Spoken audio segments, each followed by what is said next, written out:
Good morning, everybody. It is Tuesday morning. However, when I'm recording this, it's Monday evening. And I just thought I'm going to hop on. I'm going to do a podcast. And I'm going to tell you how I feel because it has been, I can't lie, a very, very, very worrying and stressful period opening Mansfield. And I'll tell you why in a minute. But I'm having by the way, for those of you who can't see, I'm actually raising a glass. It's not champagne, by the way. It's a champagne flute because we broke all our wine glasses and now I'm drinking out of a champagne glass. Right. So it is, the kids are going to go to bed in a second. It's 2 minutes to wait. Don't worry. I've only had one glass. So I'm by no means under the influence whatsoever. But I wanted to put this out there because I don't think people appreciate or realize what stress and worry and impact opening a new site does. Right, let me paint a picture.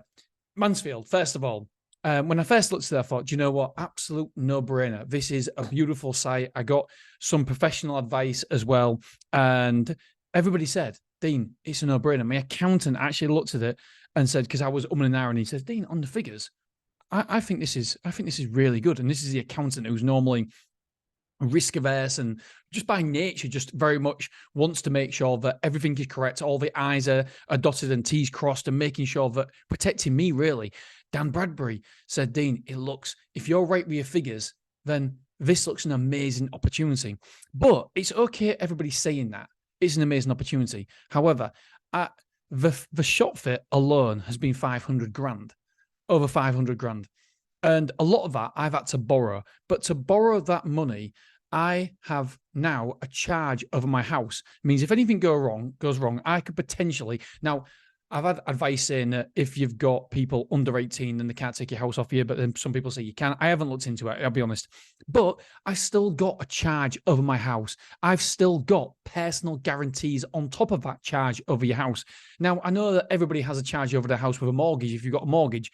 But this is a second charge. So when I go and try to borrow more money or extra finance for X, Y, and Z, it comes up a charge. You've already got a charge over your house, so it doesn't look particularly good. My wife didn't want to do it. 4 sites, I'll be honest, you guys, I'll tell you what I'm making anyway. It's over half.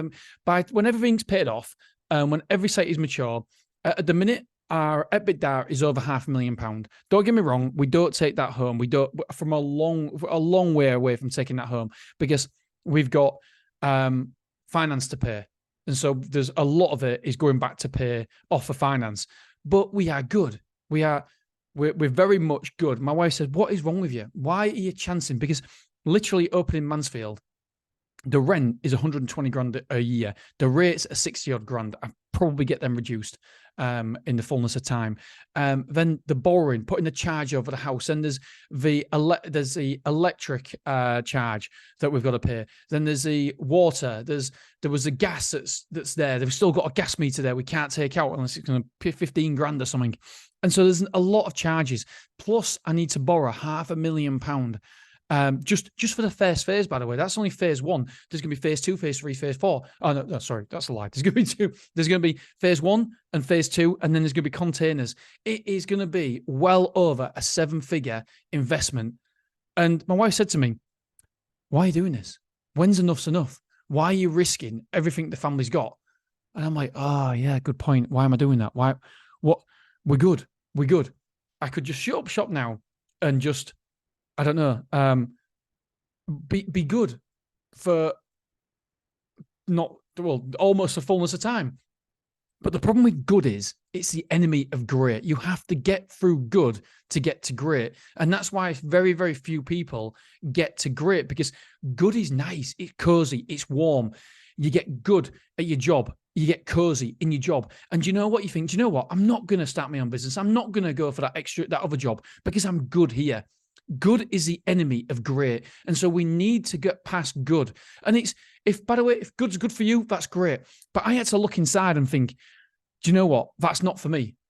Yes, I know that I'm risking everything for the family, and I'm really, really sorry. Honestly, these were conversations that happened for 3 months. It was because this site has been in the offing. It's not even a word, but you know what I mean. It's been there for it was a deal done, then it wasn't a deal done. It's been a year of negotiations. Crazy. And so we've been having ongoing conversations, even arguments at some points where my wife says, I don't understand this. I don't understand it. And I'm like, but it's me. I won't be happy. I'm not happy not progressing and going past good. I don't necessarily want to get to great. I don't even know what great means, but I want to keep progressing. It's the entrepreneur, it's the business owner, it's me. I'm only happy if I'm going forward. And I was like, do you know what? I'll be honestly here. If this goes wrong, if Mansfield went wrong, I don't think. I mean, I mean, can you imagine if we had to live in a council house or go to a rented accommodation, leaving our really, really, really nice house that is a dream house for us, for me, and all of a sudden, sorry, I fucked up. I made a mistake. Because not every site's going to be a home run. There's going to be sites where that I get wrong. But I can't afford for Mansfield to do that. I can't afford for Mansfield to be that site where it's wrong. And so would it end our relationship? I probably doubt it. But can you imagine the wife? I told you so. I told you we shouldn't have done it. And ultimately, after long conversations, she did say that she supports my decision. She doesn't understand it, but she supports it. And she understands a little bit better. But not only do I have to consider my wife, I've also got to consider my dad as well, because my dad has 25% shares, had 50% shares, and now is 25% shares. And so I've got to consider that as well, because their life is good with the money coming in. And so and my dad is 70, mum is 66. So am I going to impact, if anything goes wrong, excuse me, if anything goes wrong, then am I going to impact their standard of living for the rest of their life? And can I live with that? Can I stomach that? I'm like, oh God. Excuse me. So I had a lot to consider when opening the site. And part of me now, when I think of it like this, the wife didn't want me to do it. Mum and dad never ever said they didn't want me to do it, but I knew the impact if everything went wrong, because I don't think my business as a whole could stomach a complete wipeout, a complete loss of Mansfield. It potentially could. I could maybe bring on investors, but worst case scenario, we lose the business. Because the biggest threat to my business is me over trading, opening too many branches, opening quicker than I should. And I know I'm guilty of that. And I know I've got people in my camp.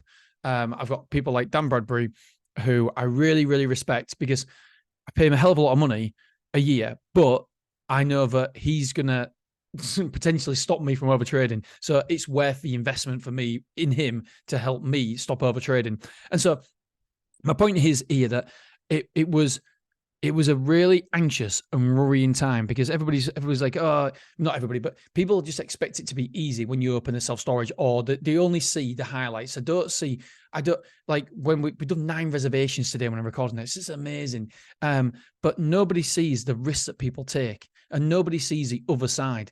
And so I just want to put that out there. That I was worried. I was scared. I was thinking, oh shit, if this doesn't work, then I've made a massive boo-boo, because we're not a company that's got loads of money in the bank.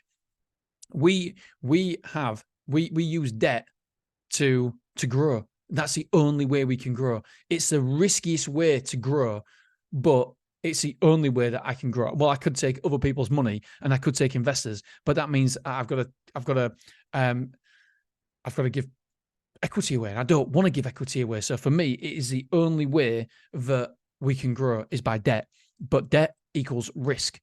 And so I wanted to come on here today because it's the first day of Mansfield today, and we've moved in at the minute with 2,075 square foot up for the month. So we basically moved in 2,075 square foot. It's day one officially of opening, and we've got 2,075 square foot moved in. We've got more to come as well. And we did 4 reservations today as well just for Mansfield. And so I wanted to come on here and just basically say that I am genuinely made up, because it's a step in the right direction. Don't get me wrong. It's not meaning that it's going to be a success, but I've written a newsletter, mrselfstorage.com, by the way. I put, hopefully I'm not tempting fate here, but Mansfield has the early signs of a home run. I put, you have no idea how nervous I was about opening this site. And that is the reason why I've done this podcast. I thought, you know what? I want to. I try to be transparent all the time. But I don't think that people talk about the fears and worries enough. And if Mansfield didn't work or doesn't work, then that is a massive problem for me, a massive issue. But even the wife now, we got 35 quotes at Mansfield last week. Even the wife is confident about Mansfield. And normally she's a worrier. She's a worry about business. She's a worry about everything. She's not a business owner at all. And so she's been, like she said, she's been dragged into this world of risk. Her mum and dad have always just had a job with the council, etc., because it's the most safe and secure. And all of a sudden, she's with this bumbling idiot who starts podcasts, who starts different businesses, who risks everything time and time and time again. I mean, when do I stop risking? When do I stop risking the charge on the house? When do I stop doing personal guarantees? I do believe this is the last one, because when this works, we'll have enough cash flow then not to need any. Well, I feel like we can get better loans because our EBITDA, etc., will be in a couple of, maybe in a year, it'll be over 7 figures. And so hopefully that opens other avenues for us for funding, etc. So I hope that this is the last one. If you are a bank out there, by the way, or no banks that want to, because we go with asset finance companies, etc. We've got loans, loads of different loans everywhere. But it'd be nice just to have one massive big overdraft, a £2 million overdraft or a £1 million overdraft, where no, it can't be £1 million. I think I owe at the minute. I'll have to check my balance sheet, but I'm sure it's coming close to over 1.5 million. And I've still got extra asset finance loans coming in. And so, yeah, it'll be over 1.5 million, which is mental. It is crazy. I can't believe I'm actually saying that I owe 1.5 million. What idiots lends me 1.5 million? It's mental. So, yeah, I don't think people talk about it enough. And there's definitely benefits to owning your own business without a shadow of doubt. I'll have it no other way. I love it. It's my hobby. It's my enjoyment. It's my job. But I love it. Absolutely love it. But there's also downsides as well. There's also risks, and I don't think we highlight them enough. And people just see a business that's been sold for X amount of millions, or they must be all right. Look at the car they drive. But we don't know what risks they've taken to get there. And it might not be risks. It might be the amount of work they've had to do.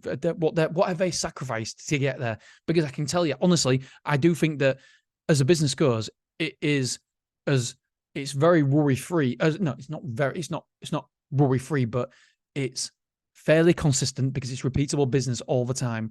So once you fill up, that's it. So Willoughby's good, Wrexham's golden, Beverley's good, Clough Road's getting there, and Mansfield, hopefully next year will be break-even point. But yeah, so I just wanted to come on here and share how I feel, and I am proper made up the fact that it's only this one step in the right direction, one step of a marathon, but it's that first step. No, it's probably even the first mile. We've run the first mile of a marathon, 2,000 square foot up. And back of a napkin maths, I haven't done it 100% yet because I still don't know exactly all the borrowing. But I think we need very, very worst case scenario, 17,000 square foot to break even, to cover all my costs, including rent rates and repayment of loans and stuff. Because don't forget, I'm borrowing a lot of money, and borrowing is expensive at the minute. Well, relatively expensive. So yeah, we need to get quick as we can get to that 17,000 square foot. Don't get me wrong.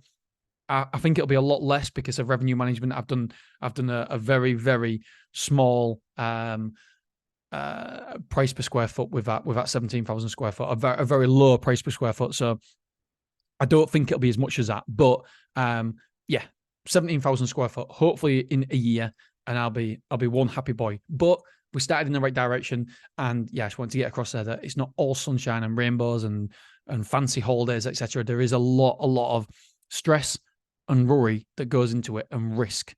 And by the way, I don't want to get across to open a self-storage. You have to have all this risk. You don't. There's different ways of doing it. And I'm going to bring out, hopefully, if we get through planning this place in Scotland, I'll be documenting where I'm just going to invest £20,000 and it will deliver over £100,000 of profit comfortably every single year. So I'm going to document that. But this is a big site. This should be £400,000-500,000 a year once it's mature in 3 or 4 years. So it's a very, very, very, very good site. All right, my friends, I love you. I appreciate you. Thank you for listening to me gabble on. I just think sometimes it's good for me to get this, for me more than anybody. It's like counseling sessions. And so, yeah, I really enjoyed it. Right. I'm going to enjoy my glass of wine. All right, guys, gals, I love you. I appreciate you. And I will see you on Wednesday morning. Ta-ra.